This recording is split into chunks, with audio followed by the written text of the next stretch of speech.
Sebenarnya apa yang menjadi solusi dari polusi ini? Kita akan langsung membahas bersama narasumber kita yang sudah hadir, yaitu co-founder Nafas Indonesia, Pior Jakubowski. Selamat malam, Pior.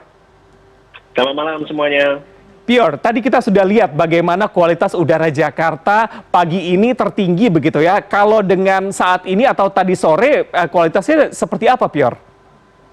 Itu setiap hari ada sedikit gelombang, jadi kadang-kadang di pagi hari bisa tinggi sekali, tapi dengan adanya angin dan kondisi cuaca yang lain di sore hari ternyata bisa lebih bagus.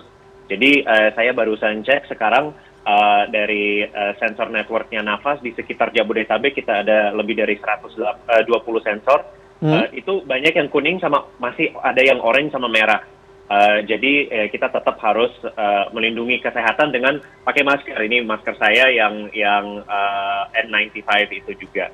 Oke. Berarti memang fluktuatif begitu ya, tapi tetap aja dari yang Anda katakan tidak ada warna hijau di Jakarta hari ini ya? Hari ini tidak ada dan sudah berminggu-minggu tidak ada. Sudah berminggu-minggu tidak ada. Tapi dari data yang Anda dapatkan sebenarnya apa yang menjadi penyebab kualitas udara Jakarta ternyata terus memburuk selama beberapa minggu ini? Jadi kalau kita lihat dari datanya Nafas ada beberapa hal. Yang pertama ada sumber yang sudah disebutkan sebelumnya, tapi kedua ada dampak dari atmosfer dan meteorologi.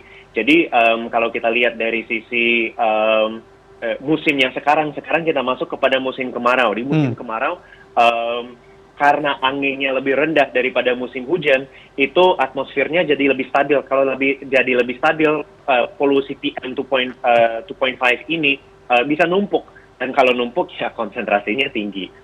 Dan itu tidak sehat untuk dihirup oleh masyarakat di Indonesia.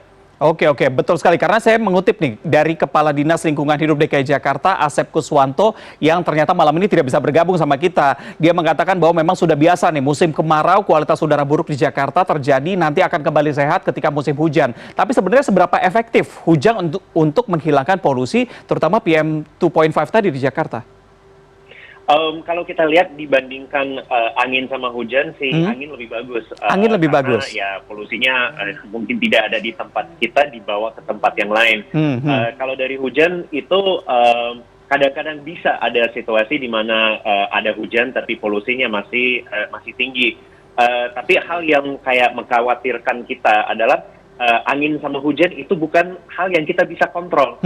Jadi jangan-jangan kita jadi pasrah dengan kondisi atmosfer sama meteorologi. Oke, baik. Pior, ini kan salah satu yang bisa dihindari adalah dengan mengurangi aktivitas luar ruangan, begitu ya. Gimana caranya bagi warga yang memang terpaksa untuk beraktivitas di luar? Misalnya balita, lansia, ataupun bayi juga kan membutuhkan vitamin D dari sinar matahari, begitu ya. Sedangkan bayi juga kasihan kalau dipasangin masker. Apa kira-kira solusinya? Sebenarnya untuk jemur bayi itu bisa di dalam ruangan lewat jendela. Jadi kalau seperti disebut sama Pak Reza sebelumnya, penyaring udara itu adalah sesuatu yang penting ada, apalagi kalau kita ada bayi atau anak kecil di rumah. Jadi ada hal-hal seperti itu, mengurangi aktivitas untuk anak kecil, harusnya membatalkan waktu main di luar. Dan dengan adanya data seperti dari Nafas Indonesia, kita bisa mengukur dan melihat, oke, kapan ini sudah bagus lagi untuk bisa beraktivitas di luar.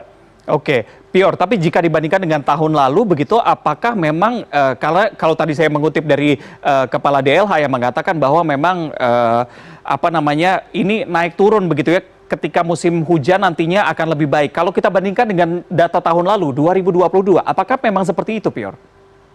Iya betul, kita Nafas sudah terkumpul data dari tahun 2020 dan sebenarnya tren itu ada musim hujan sama musim kemarau. Tapi masalahnya gini, dengan adanya perubahan iklim, musim hujan sama musim kemaraunya trennya tidak se-predictable sebelumnya.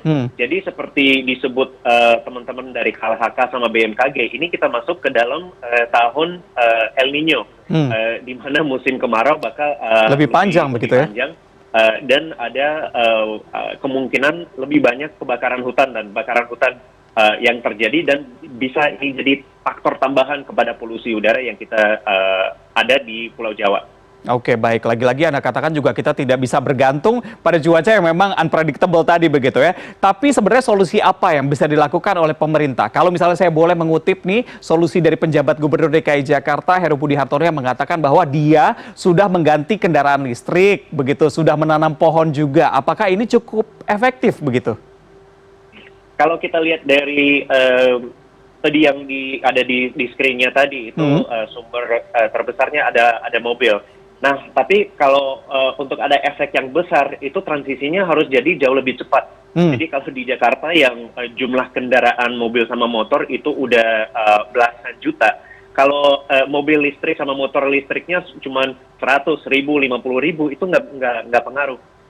Jadi kalau kita lihat dari studi yang terjadi di China, banyak banget kota udah ganti semua public transport dan kendaraan yang lain kepada listrik, dan mobil sama sistem transportasi itu bebannya kepada lingkungan itu jauh lebih kecil dari sebelumnya. Oke, kalau menanam pohon tadi apakah juga efektif?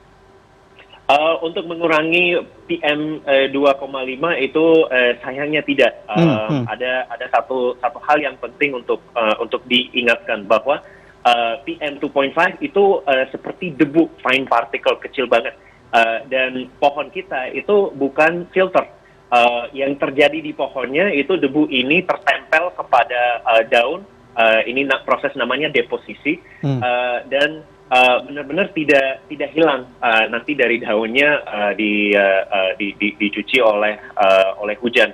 Jadi kalau kita lihat di kondisi polusi udara yang ada sekarang yang lumayan tinggi, ternyata dengan menanam pohon ini bukan jadi solusi yang kita bisa dijalankan.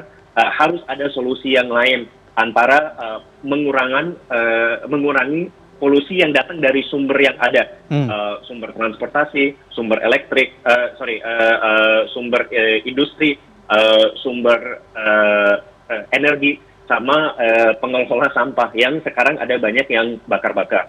Oke, itu yang bisa dilakukan oleh pemerintah dibantu dengan warga juga. Tapi yang bisa dilakukan sama warga apa sih saat ini, Pior, untuk membantu mengurangi terutama partikel PM 2.5 tadi? Yang paling penting untuk masyarakat itu melindungi kesehatan diri sendiri.